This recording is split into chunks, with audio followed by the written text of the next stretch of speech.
Sardarji by K.A.Abbas, translated by Khushwant Singh. My name is Sheikh Burhanuddin. When violence and murder became the order of the day in Delhi and the blood of Muslims flowed in the streets, I cursed my fate for having a Sikh as a neighbor. Far from expecting him to come to my rescue in times of trouble, as a good neighbor should, I could not tell when he would thrust his kirpan into my belly. The truth is that till then, I used to find Sikhs somewhat laughable, but I also disliked them and was somewhat scared of them. My hatred for the Sikhs began on the day when I first set my eyes on one. I could not have been more than 6 years old when I saw a Sikh sitting out in the sun combing his long hair. "Look!" I yelled in revulsion. "A woman with a long beard!" As I got older, this dislike developed into hatred for the entire race. It was a custom amongst old women of our household to heap all inflictions on our enemies. Thus, for example, if a child got pneumonia or broke its leg, they would say, "A long time ago, a Sikh or an Englishman got pneumonia." Or, "A long time ago, a Sikh or an Englishman broke his leg." When I was older, I discovered that this referred to the year 1857, when the Sikh princes helped the Firangi, the foreigner, to defeat the Hindus and the Muslims in the war for independence. I do not wish to propound on a historical thesis, but to explain the obsession, the suspicion, the hatred which I bore towards the English and the Sikhs. I was more frightened of the English than of the Sikhs.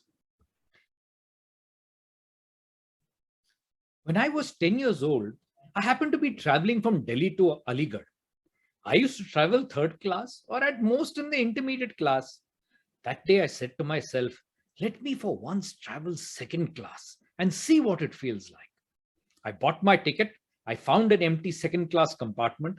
I jumped on the well-sprung seats. I went to the bathroom and I leapt up to see my face in the mirror. I switched on all the fans and I played with the light switches. There were only a couple of minutes for the train to leave when 4 red-faced Tommies burst into the compartment, mouthing obscenities. Everything was either a bloody or a damn. I had one look at them and my desire to travel second class vanished. I picked up my suitcase and ran out. I only stopped for breath when I got to the third class compartment, crammed with natives. But as my luck would have it, it was full of Sikhs, their beards hanging down to their navels and dressed in nothing more than their underpants. I could not escape from them, but I kept my distance. Although I feared the white man more than the Sikhs, I felt that he was more civilized. He wore the same kind of clothes as I, and I also wanted to be able to say bloody and damn the way they did. And like him, I wanted to belong to the ruling class. The Englishman ate his food with forks and knives. I also wanted to learn to eat with forks and knives. Then the natives would look upon me as advanced and civilized as the white man. My Sikh phobia was of a different kind. I had contempt for the Sikh. I was amazed at the stupidity of men who imitated women and grew their hair long. I must confess that I did not like to cut my hair too short. Despite my father's instructions to the contrary, I did not allow the barber to clip off more than a little when I went to him on Fridays. I grew a mop of hair so that when I played hockey or football, it would blow in the breeze like those of English sportsmen. My father often asked me, "Why do you let your hair grow like a woman's?" My father had primitive ideas, and I took no notice of his views. If he had his way, he would have had all heads razored bald and stuck artificial beards on people's chins. That reminds me of the second reason for hating the Sikhs was their beards, which made them look like savages. There are beards and beards.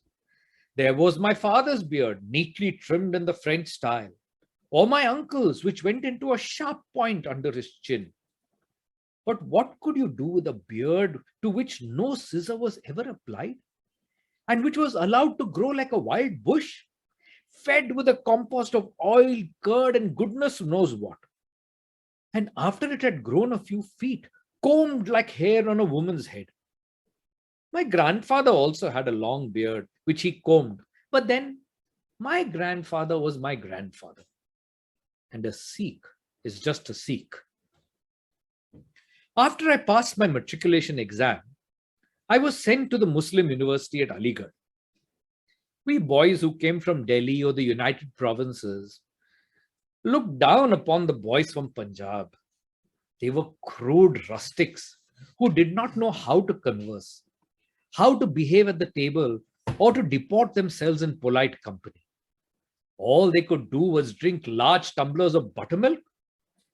Delicacies such as vermicelli and the essence of kyoda sprinkled on it and the aroma of Lipton's tea was alien to them. Their language was unsophisticated to the extreme. Whenever they spoke to each other, it seemed as if they were quarreling. It was full of assi, tusi, sade, thwade. Heaven forbid, I kept my distance from the Punjabis. But the warden of our hostel, God forgive him, gave me a Punjabi roommate. When I realized that there was no escape, I decided to make the best of a bad bargain and be civil to the chap. After a few days, we became quite friendly. The man was called Ghulam Rasool. He was from Rawalpindi. He was full of amusing anecdotes and a good companion. You might well ask how Mr. Ghulam Rasool gate crashed into my story about Sikhs. The fact of the matter is that Ghulam Rasool's anecdotes were usually about the Sikhs. It is through these anecdotes that I got to know of the racial characteristics, the habits and the customs of this strange community. According to Ghulam Rasool, the chief characteristics of the Sikhs were the following. All Sikhs were stupid and idiotic. At noontime, they lost their senses altogether. There were many instances to prove this. For example, one day at 12 noon, a Sikh was riding a cycle in the Hall Bazaar in Amritsar when a constable, also a Sikh, stopped him and demanded, "Where is your light?" The cyclist replied nervously, "Jamatar Sahib, I lit it when I left home, but it must have gone out by now." The constable threatened to run him in. A passerby, yet another Sikh with a long white beard, intervened and said, "Brothers, there is no point in quarreling over small things. If the light has gone out, it can be lit again." Ghulam Rasool knew hundreds of anecdotes of this kind. And when he told them in his Punjabi accent, his audience was left helpless with laughter. One really enjoyed them best in Punjabi because the strange and incomprehensible ways of the uncouth Sikh was best told in a rustic lingo. The Sikhs were not only stupid, but incredibly filthy as well. Ghulam Rasool had known hundreds of them and told us how they never shaved their heads. And whereas we Muslims washed our hair thoroughly, at least on Fridays, the Sikhs who made a public exhibition of bathing in their underpants poured all kinds of filth like curd into their hair. I rub lime juice and glycerine in my scalp. Although the glycerine is white and thick like curd, it is altogether a different thing. Made by a well-known firm of perfumers from Europe. My glycerine came in a lovely bottle, whereas the Sikh's curd came from the shop of a dirty sweetmeat seller. I would not have concerned myself with the manner of living of these people, except that they were so haughty and ill-bred as to consider themselves as good warriors as the Muslims. It is known over the world that one Muslim can get the better of 10 Hindus or Sikhs. But these Sikhs would not accept the superiority of the Muslim and would strut about like bantam cocks, twirling their mustaches and stroking their beards. Ghulam Rasool used to say, one day we Muslims would teach the Sikhs a lesson that they would never forget. Years went by. I left college. I ceased to be a student and became a clerk and then a head clerk. I left Aligarh and I came to live in New Delhi. I was allotted government quarters. I got married. I had children. The quarters next to mine were occupied by a Sikh who had been displaced from Rawalpindi. Despite the passage of years, I remembered what Ghulam Rasul had said to me. As Ghulam Rasul had prophesied, the Sikhs had been taught a bitter lesson in humility, at least in the district of Rawalpindi. The Muslims had virtually wiped them out. The Sikhs boasted that they were great warriors and they sharpened their long kirpans, but they could not withstand the brave Muslims. The Sikhs' beards were forcibly shaved. They were circumcised. They were converted to Islam. The Hindu press, as it was custom, vilified the Muslims. They reported that the Muslims had murdered Sikh women and children. This was wholly contrary to Islamic tradition. No Muslim warrior has ever known to raise his hand on a woman or a child. The picture of corpses of women and children published in the Hindu newspapers were obviously fake. I wouldn't put it beyond the Sikhs to murder their own women and children in order to vilify the Muslims. The Muslims were also accused of abducting Hindu and Sikh women. The truth of the matter is that such was the impact of the heroism of the Muslims on the minds of the Hindu and Sikh girls that they fell in love with the young Muslims and insisted on going with them. These noble-minded men had no option but to give them shelter and bring them to the true path of Islam. The bubble of Sikh bravery was burst. It did not matter how their leaders threatened the Muslims with their kirpans. The sight of the Sikhs who fled from Rawalpindi filled my heart with pride in the greatness of Islam. The Sikh who was my neighbor was about 60 years old. His beard had gone completely grey. Although he had barely escaped the jaws of death, he was always laughing, displaying his teeth in the most vulgar fashion. It was evident that he was quite stupid. In the beginning, he tried to draw me into his net by professions of friendship. Whenever I passed him, he insisted on talking to me. I do not remember what kind of Sikh festival it was, but he sent me some sweet butter. My wife promptly gave it away to the sweeperess. I did my best to have as little to do with him as possible. When I snubbed him whenever I could, I knew that if I spoke a few words to him, he would be hard to shake off. Civil talk would encourage him to become familiar. It was known to me that Sikhs drew their sustenance from foul language. Why should I soil my lips by associating with such people? One Sunday afternoon, I was telling my wife of some anecdotes of the stupidity of the Sikhs.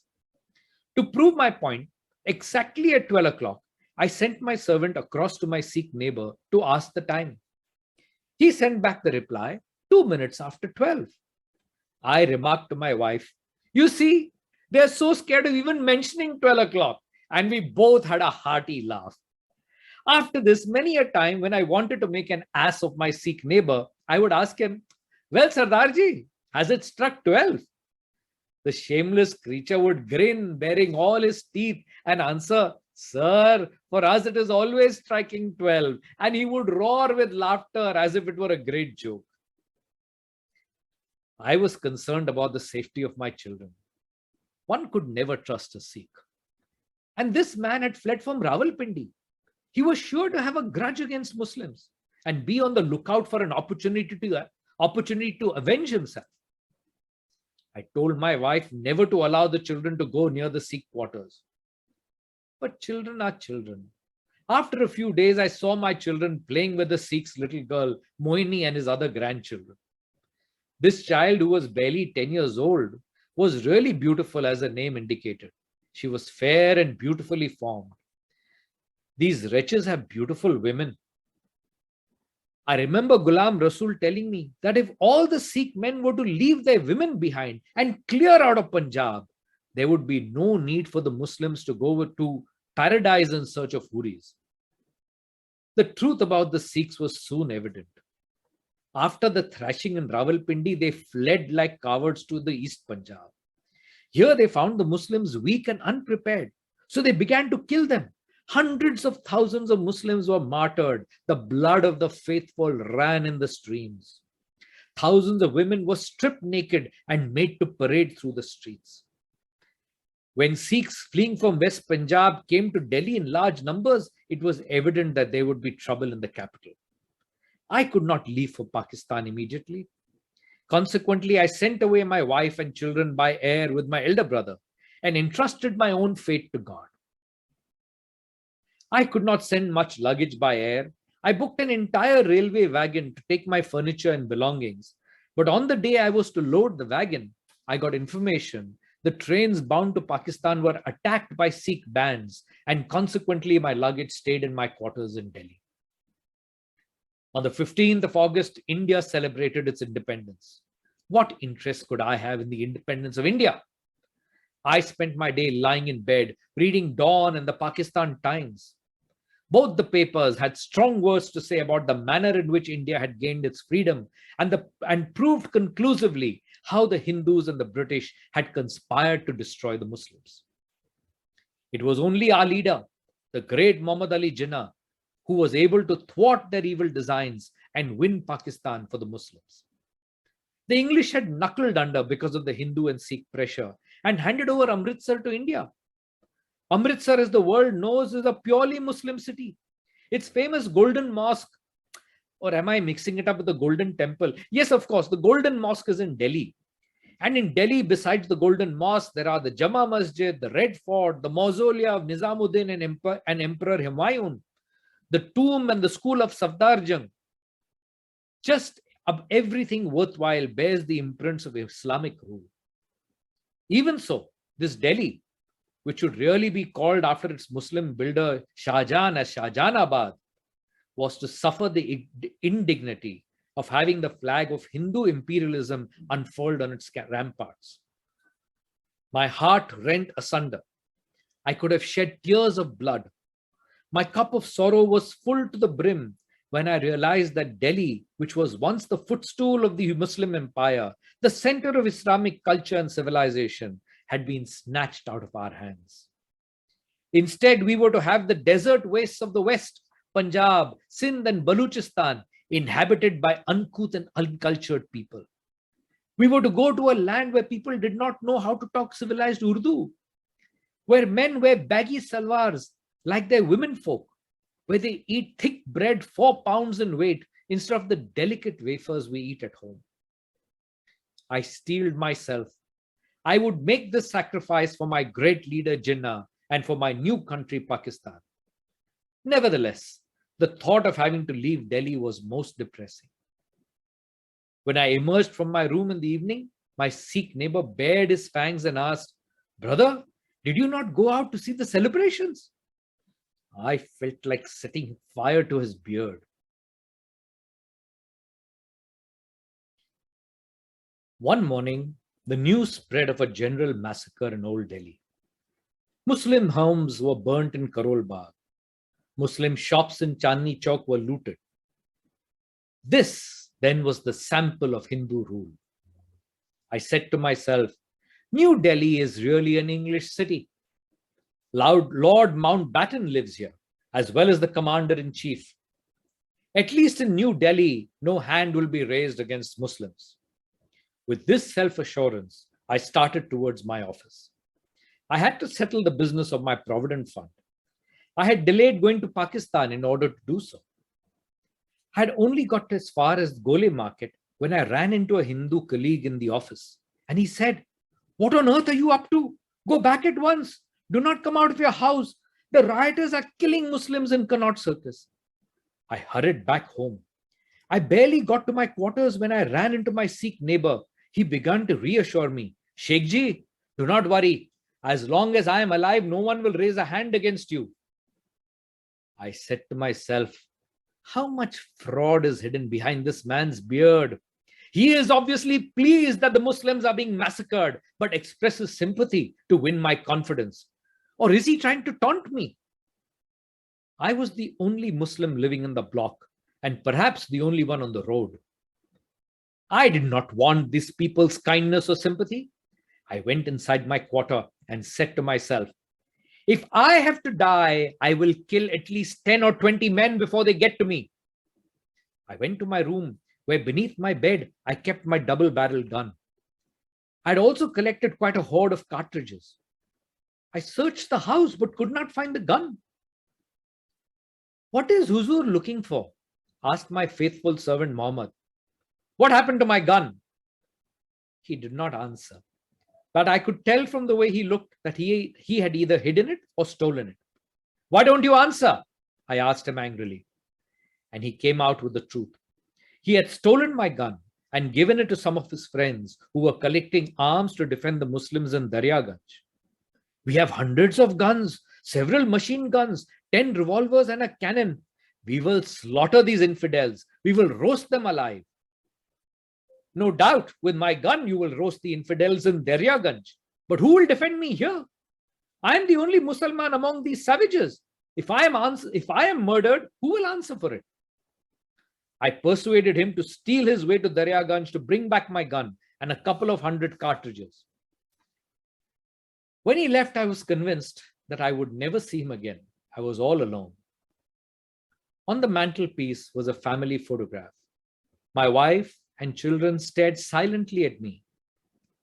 My eyes filled with tears at the thought that I would never see them again. I was comforted with the thought that they were safe in Pakistan. Why had I even been tempted by my paltry provident fund and not gone with them? I heard the crowd yelling, Sat Sri Akal, Har Har Mahadev. The yelling came closer and closer. They were rioters, the bearers of my death warrant. I was like a wounded deer running hither and thither, and the hunters' hounds in full pursuit. There was no escape. The door was made of very thin wood and glass panes. The rioters would smash their way in. Sat Sri Akal, Har Har Mahadev. They were coming closer and closer. Death was coming closer and closer. Suddenly, there was a knock on my door. My Sikh neighbor walked in. Sheikhji, come into my quarters at once. Without a second thought, I ran into the Sikh's veranda and hid behind the columns. A shot hit the wall above my head. A truck drew up and about a dozen young men climbed down. Their leader had a list in his hand.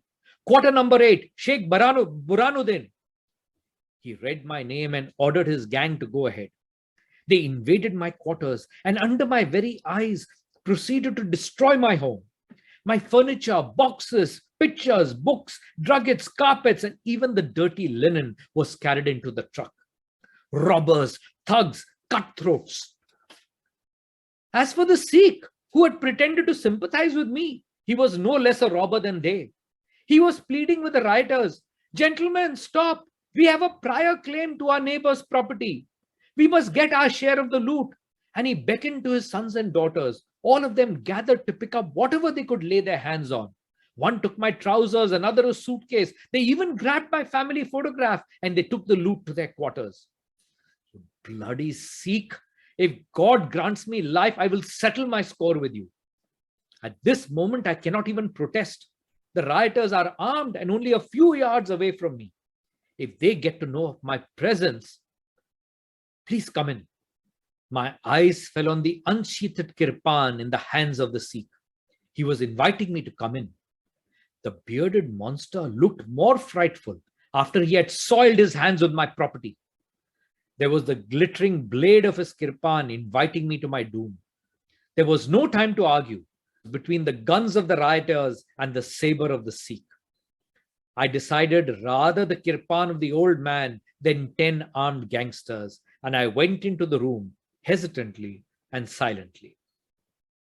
Not here, come in further. I went into an inner room like a goat following a butcher. The glint of the blade of the kirpan was almost blinding. There you are, take your things, said the Sikh. He and his children put all the stuff they had pretended to loot in front of me. His old woman said, Son, I'm sorry we were not able to save more. I was dumbfounded. The gangsters had dragged out my steel almirah and were trying to smash it open. It would be simpler if we could find the keys, said someone. The keys can only be found in Pakistan. That cowardly son of a filthy Muslim has decamped, replied another. And little Mohini answered back, Sheikh Ji is not a coward. He has not run off to Pakistan. Where is he blackening his face? Oh, why should he be blackening his face? He is in. Mohini realized her mistake and stopped in her sentence. Blood mounted in her father's face. He locked me in the inside room, gave his kirpan to his son, and went out to face the mob. I do not know what exactly took place outside.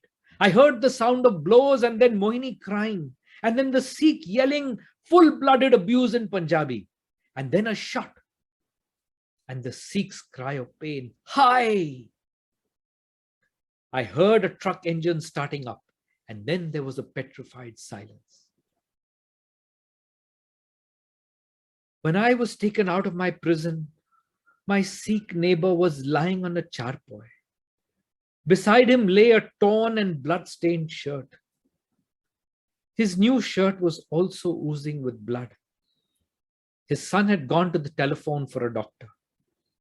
Sardarji, what have you done? I do not know how these words came out of my lips. The world of hate in which I had lived all these years lay in ruins about me. Sardarji, why did you do this? I asked him again. Son, I have a debt to pay. What kind of debt? In Rawalpindi, there was a Muslim like you, and he sacrificed his life to save mine and the honor of my family. What was his name, Sardarji? Ghulam Rasool. Fate had played a cruel trick on me. The clock on the wall started to strike. 1, 2, 3, 4, 5. The Sikh turned towards the clock and smiled. He reminded me of my grandfather with his 12-inch beard and how closely the two resembled each other. 6, 7, 8, 9. We counted in silence. He smiled again. His white beard, the long white hair were like a halo, effulgent with divine light. 10, 11, 12. The clock stopped striking. I could almost hear him say, "For us Sikhs, it's always 12 o'clock."